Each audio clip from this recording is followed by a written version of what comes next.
നമസ്കാരം. ഇത് 2025 ജൂൺ 15 ശനിയാഴ്ച. എല്ലാ UK മലയാളികൾക്കും ഗുഡ് മോർണിംഗ് UKയുടെ മോർണിംഗ് ന്യൂസിലേക്ക് സ്വാഗതം.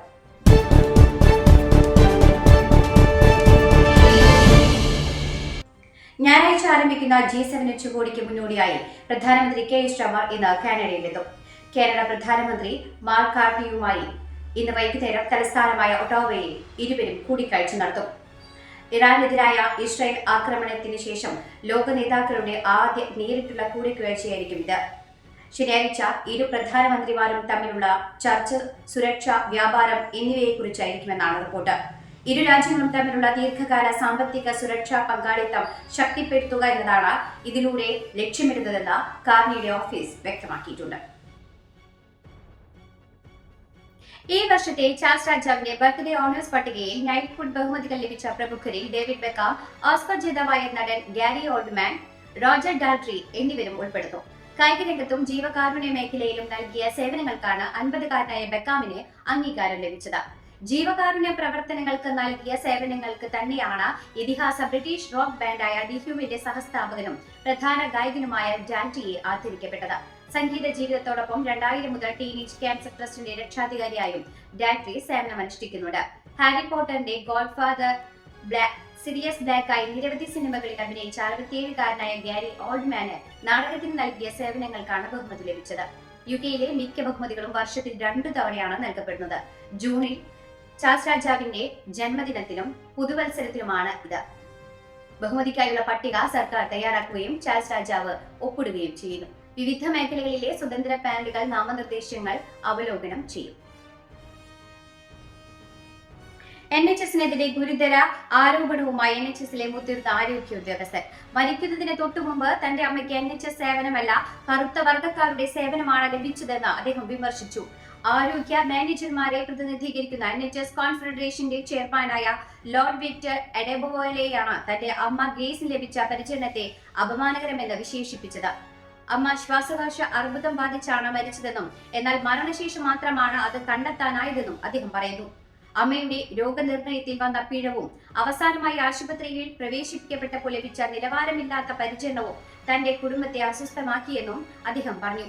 NHSലെ തന്നെ ഒരു ഉദ്യോഗസ്ഥന്റെ വെളിപ്പെടുത്തൽ ഒട്ടേറെ വിമർശനങ്ങൾക്കാണ് കാരണമായിട്ടുള്ളത്.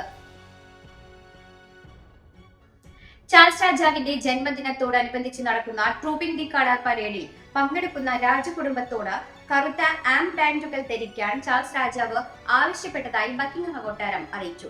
എയർ ഇന്ത്യ വിമാനാപകടത്തിൽ കൊല്ലപ്പെട്ടവരോടുള്ള ആദര സൂചകമായാണ് രാജകുടുംബത്തോട് കറുത്ത ആം ബാൻഡുകൾ ധരിക്കാൻ ചാൾസ് രാജാവ് ആവശ്യപ്പെട്ടത്. ശനിയാഴ്ച പരേഡ് പരിശോധിച്ച ശേഷം ദുരന്തം ബാധിച്ച സമൂഹത്തിൽ എല്ലാവരെയും അനുസ്മരിച്ചുകൊണ്ട് 1 മിനിറ്റ് മൗനം ആചരിക്കാൻ രാജാവ് അഭ്യർത്ഥിച്ചു. ട്രൂപ്പിംഗ് ദി കളർ ചടങ്ങിൽ 1350 സൈനികരാണ് പങ്കെടുക്കുന്നത്. അഹമ്മദാബാദിൽ എയർ ഇന്ത്യ വിമാനം തകർന്നുണ്ടായ അപകടത്തിൽ ഉന്നതതല മൾട്ടി ഡിസിപ്ലിനറി കമ്മിറ്റി രൂപീകരിച്ച ഇന്ത്യ അപകട കാരണം എന്തെന്ന് കണ്ടെത്തുന്നതിനോടൊപ്പം ഇത്തരം ദുരന്തങ്ങൾ ഒഴിവാക്കുന്നതിനുള്ള മാർഗനിർദ്ദേശങ്ങളും കമ്മിറ്റി പരിശോധിക്കും.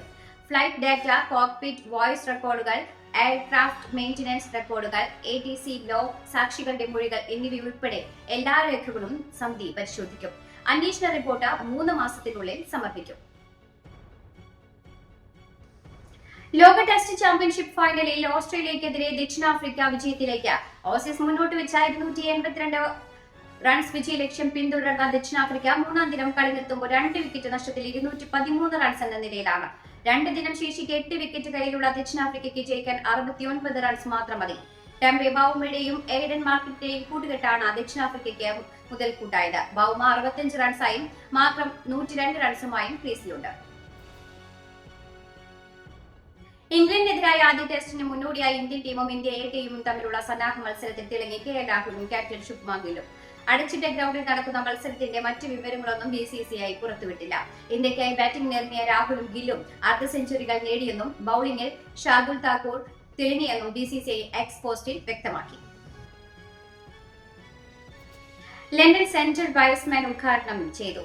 റാംഫോർഡിലെ YMCA ഹാളിലാണ് വൈസ്മാൻ ക്ലബ് ഓഫ് ലണ്ടൻ സെന്ററിന്റെ ഔപചാരിക ഉദ്ഘാടനം നടന്നത്.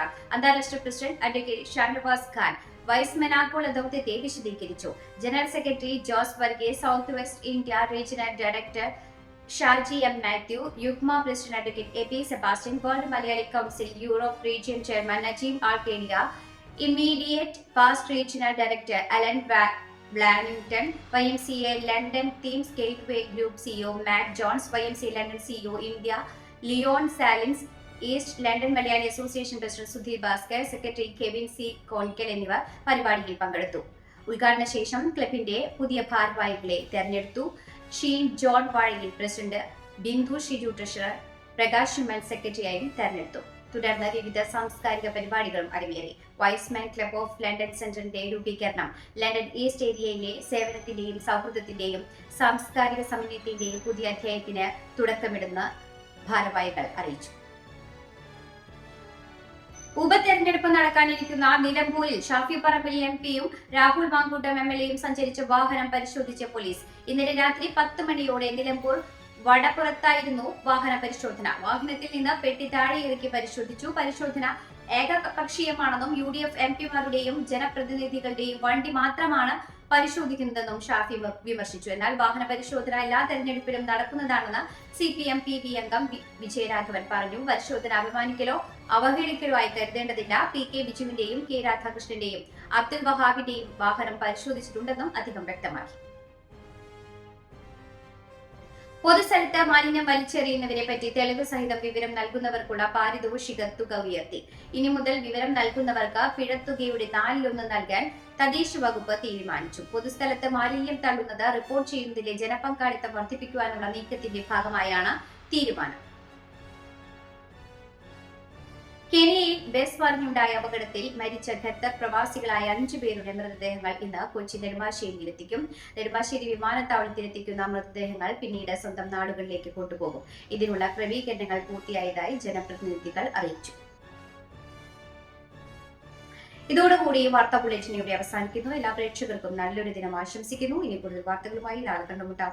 എല്ലാവർക്കും നന്ദി, നമസ്കാരം.